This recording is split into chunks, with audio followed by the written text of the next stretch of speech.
It was absolutely remarkable.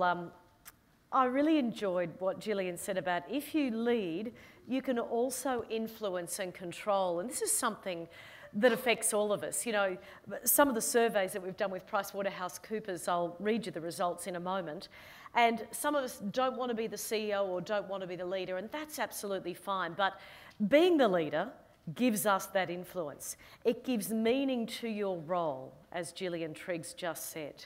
You can achieve what you want to achieve. And what a marvellous role model Gillian is in this respect. She's taken the hard knocks, not just for herself, but for all of us. And that is a tremendous privilege to be in the room and to hear her story. She also speaks about what we spoke about earlier today, about inequality being a spectrum disorder. We're talking about domestic violence. We're also talking about tax deductibility for childcare.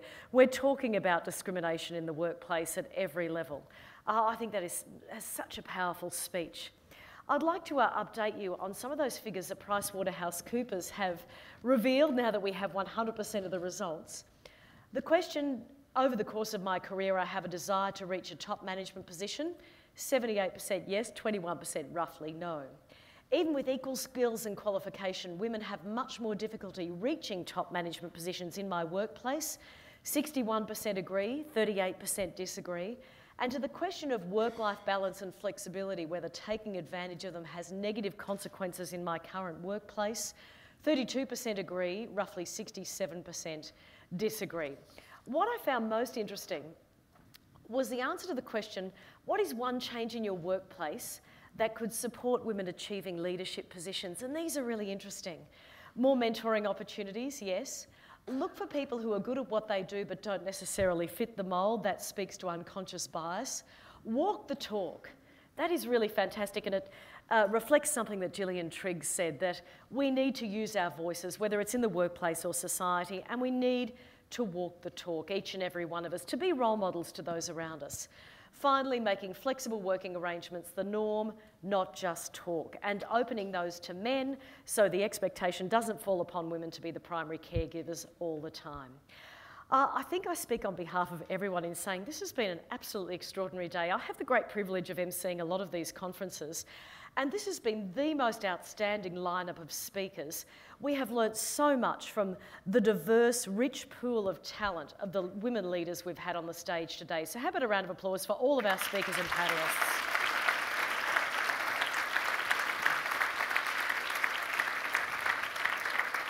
Thank you so much to YWCA Canberra for putting this on. This is a marvellous event.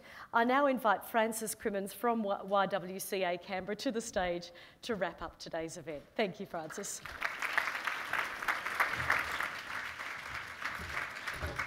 Thank you so much, Tracy, and you're not to run away because I will be chasing you across the stage with the President shortly, otherwise, like I've been doing all day.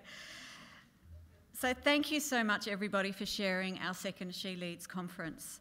I would like to start by acknowledging the traditional owners in the land on which we meet today and had the privilege of sharing our experiences today. At YWCA Canberra, you would have met some of our members and board members and seen some of our things around the room. But our vision is women shaping our communities, and I'm so thrilled that we have come here today to be part of and share with you realising this vision. We do recognise that we want to include men in this conversation, but one of the things that YWCA in Australia and around the world do is provide a safe space for women to come together and share and learn from one another. And that's really important, and I think part of the personal stories that I would really like to thank all the speakers have really shared a little bit of themselves, and I do believe we only get that true and open sharing if we can provide these safe spaces. So I would really like to acknowledge and thank everybody who has contributed to that, and through Twitter, if you've been following that, some of the sharing through that has also been very amazing. So the theme for our conference was Discover, Connect, Ignite. So I really hope today that you have had the opportunity to discover some of those new ideas and discover new insights about yourself and about your leadership more broadly.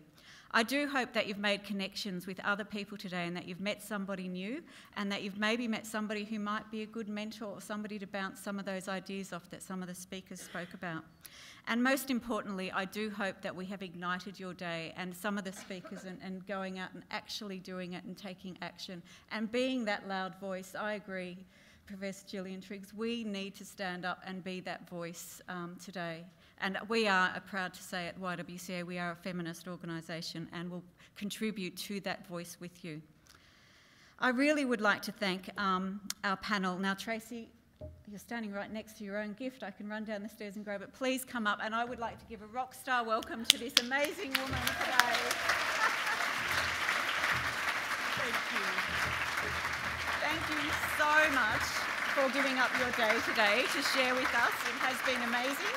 A huge fan and sharing your own personal journey. So thank you so much, Tracy, for your time today. It's been amazing. Thank you very much for having me. It's been a privilege. Excellent.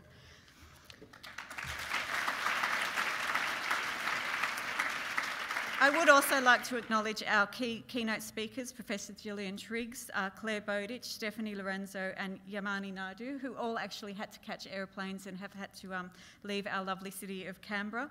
I would also like to thank our panellists and the chairs that we've had today, Kate Carnell AO, Emma Benson, Nip, Day Lee, Rebecca Skinner, Sarah Bird, Jessica May, Stephanie Forrester, Hala Batain, and Janara Goring and Angela Priestley, who've shared some amazing information with us today.